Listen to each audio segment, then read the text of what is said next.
안녕하세요. 김용수입니다. 오늘은 김남주의 시 어머님에게 라고 하는 시를 소개해 드릴까 합니다.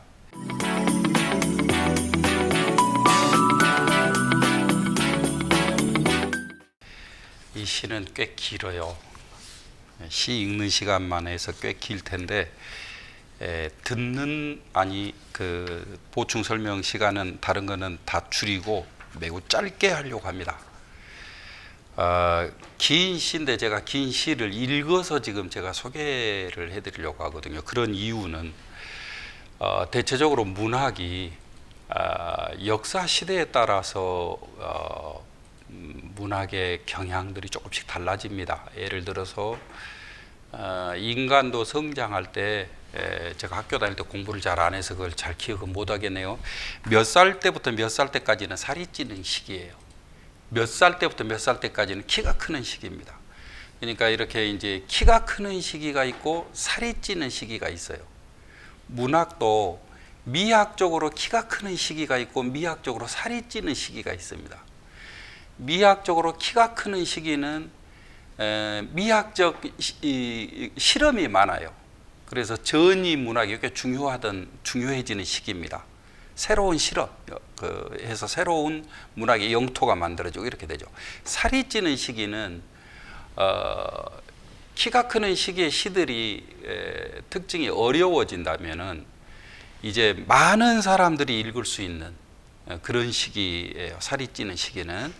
이 시기라고 하는 건 어떤 시기냐면은 대체적으로 역사의 흐름에도 많은 사람들이 그 시대의 대중이 역사의 흐름을 결정짓는 때가 있어요. 대중의 참여도가 아주 높은 시기. 뭐 우리 한국으로 보자면은 80년대는 수많은 사람들이 문학에 관심을 갖게 되고 문학이 많은 사람들이 읽었던 시대입니다. 특히 그 가방끈이 짧은 그 다음에 현장에서 피곤하고 일하는 사람들 이런 분들이 많이 참여를 했었어요. 90년대 2000년대 이 무렵에 오면은 문학이 꽤 어려워지고 문학 공부를 많이 한 사람들이나 알아먹게 되고 이제 이렇게 바뀝니다. 그러면 이제 이 시기 지금 어떤 시기가 우리 문학을 지금 약간 수정을 해주기는 했냐면은 촛불 집회를 했죠. 많은 사람들이 참여했잖아요. 그래서 그들이 역사를 바꿨잖아요. 이럴 때 이제 문학이 조금 달라지는 거예요. 이럴 때 훌륭한 작가가 딱 나오면은 대중적으로 그 많은 사람에게 사랑받는 이제 시인이 이제 출연을 하게 됩니다. 제가 김남주 시인이 그런 시인이었다고 지금 이제 말씀을 드렸죠. 이때 시인이 알고 있는 것을 대중과 폭넓게 공유를 하려면 아주 쉬워야 돼요. 그 쉽게 쓸 줄을 아는 시인이 있지 않으면은 이 살이 찌는 시대가 성립이 안 돼 버리고 이제 유산되고 지나가는 거예요. 그때는 거의 모든 영역이 사회에 활성화가 되는데 문학만 소외돼서 딱 위축돼서 지나가게 됩니다. 우리는 지금 약간 그런 부분들을 반성해야 될 어떤 지점이 아닌가 저는 생각을 해봅니다. 김남주 시인이 어떻게 해서 그들이 읽을 수 있게 이렇게 쓰게 됐는지, 그러니까 이거는 김남주 시인의 기법, 문학 표현 역량, 이제 이것에 관련된 것을 제가 소개시켜 드리고 싶어서 읽은 시예요. 그러니까 이 사람은 이렇게 쓰니까 정말 쉽게 알아듣게 귀에 쏙쏙 박히는구나, 이제 이렇게 생각하시면서 들어주시면 좋겠어요. 제가 읽고 나서 지금 이렇게 우리에게 쉽게 전달되는 핵심적인 이유가 뭐다, 제가 그것을 설명해 드리려고 그러거든요. 제목이 어머님에게입니다. 김남주 어머님에게. 여기가 내 집이여예요. 어머니. 음침하고 눅눅한 분위기가 꼭 굴속 같지요. 바늘끝처럼 한기가 살속을 파고드는 것이 꼭 냉방 같지요. 이곳 사람들은 이곳을 시베리아라고 그런답니다. 살아있는 송장이 죽어 산다 해서 납골당이라 부르기도 하고요. 어머니 이쪽으로 오셔요. 이것이 내 방이에요. 철문에 붙어있는 표차례는 0.7평에 정원 3명이라고 씌어져 있지만 요즘은 나 혼자 쓰고 있어요. 셋이 함께 써야 하는 경우도 있는데 그때는 밤에 잠을 잘 때 번갈아 가면서 자야 한답니다. 앉아 자는 사람이 누워 자는 사람을 깨워서, 누워 자는 사람이 앉아 자는 사람을 깨워서 저녁잠, 밤중잠, 새벽잠으로 번갈아 가면서 자야 한답니다. 이걸 보세요. 어머니, 식구통이라고 하는 구멍이랍니다. 아이들 머리통만 하지요. 밖에서 이 구멍으로 밥을 넣어준답니다. 조망만한 콩밥을.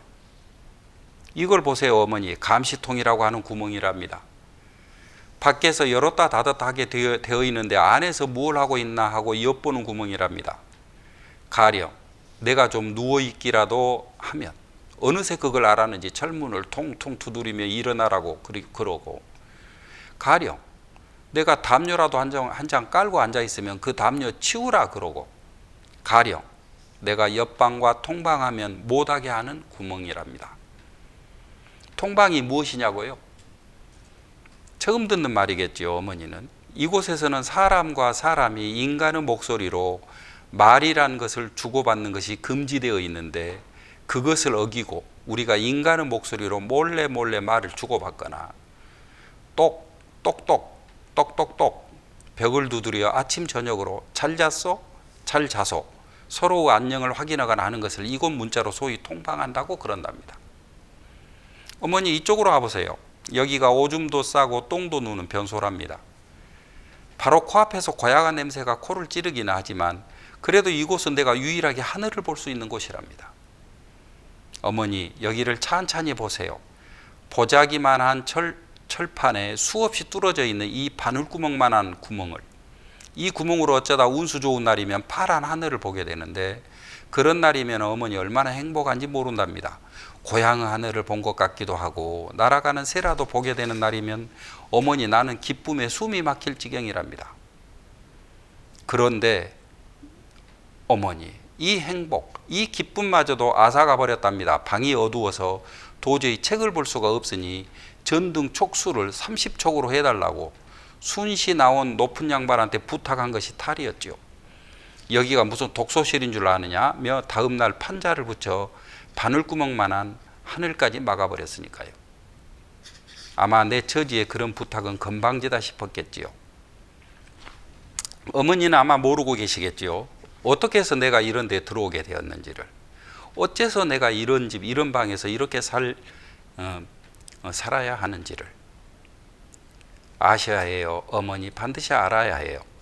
하늘은 모르더라도, 귀신은 모르더라도 어머니만은 알고 있어야 해요. 10년이고 20년이고 죽을 때까지 차마 죽지도 못하고 지옥 같은 데서 내가 살아야 하는 이유를 알아야 해요.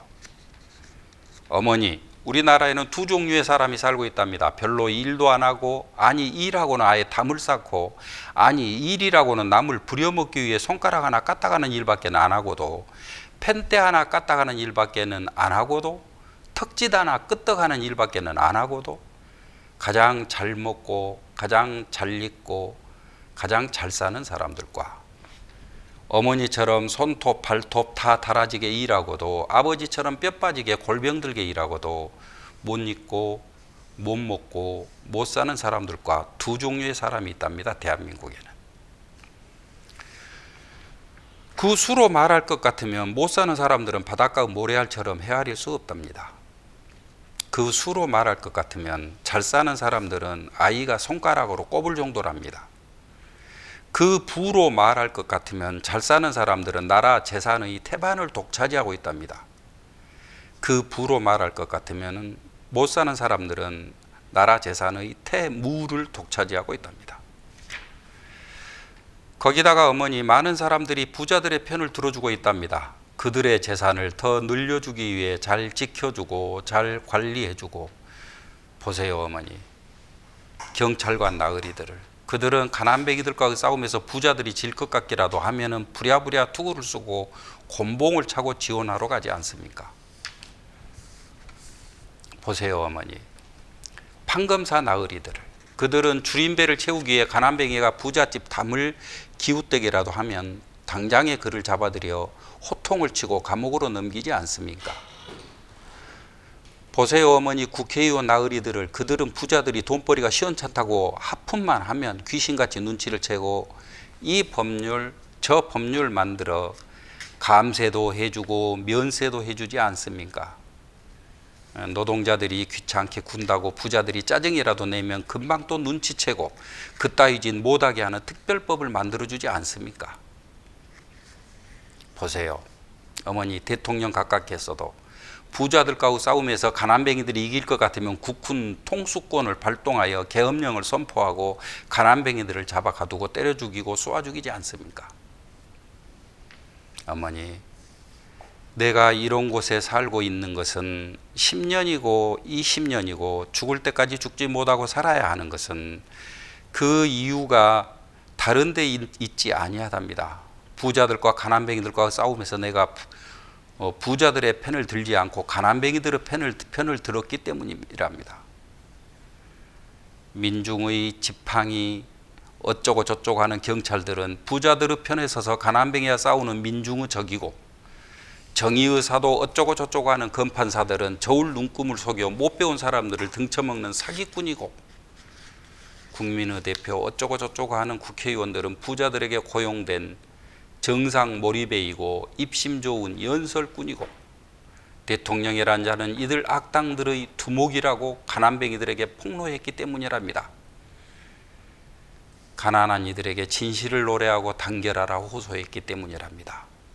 부자들에게 저주 있어라 이렇게 외치고 죽음을 선고했기 때문이랍니다. 그뿐이랍니다.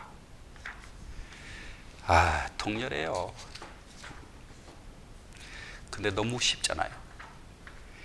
너무 쉽고 이 시적 묘사가 정말 실감이 나는데, 그래서 그냥 막 이렇게 쉽게 쓰면 된다고 사람들이 생각이 오는데 이렇게 쓰기가 굉장히 어렵습니다.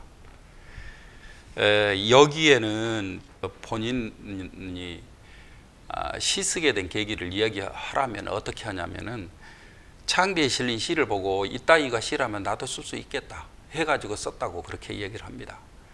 그러나 제가 생각할 때는 수많은 시적 훈련이 아마 쌓였을 겁니다.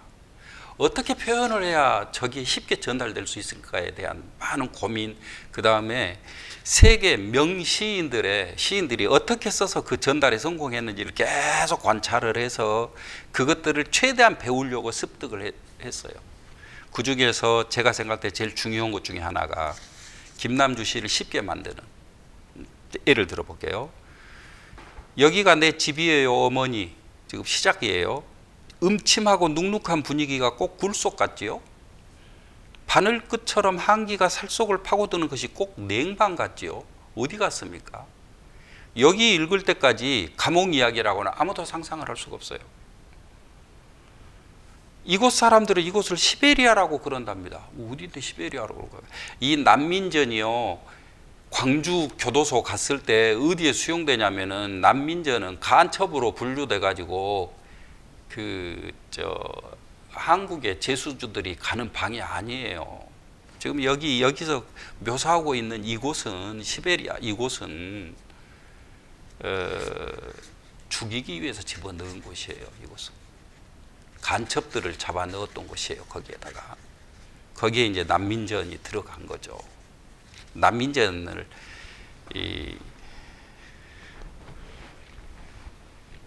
여론 공작에도 성공해가지고 아무도 난민전 편도 안 들어줍니다. 그러니까 마음껏 딱 거기다 가둔 거죠.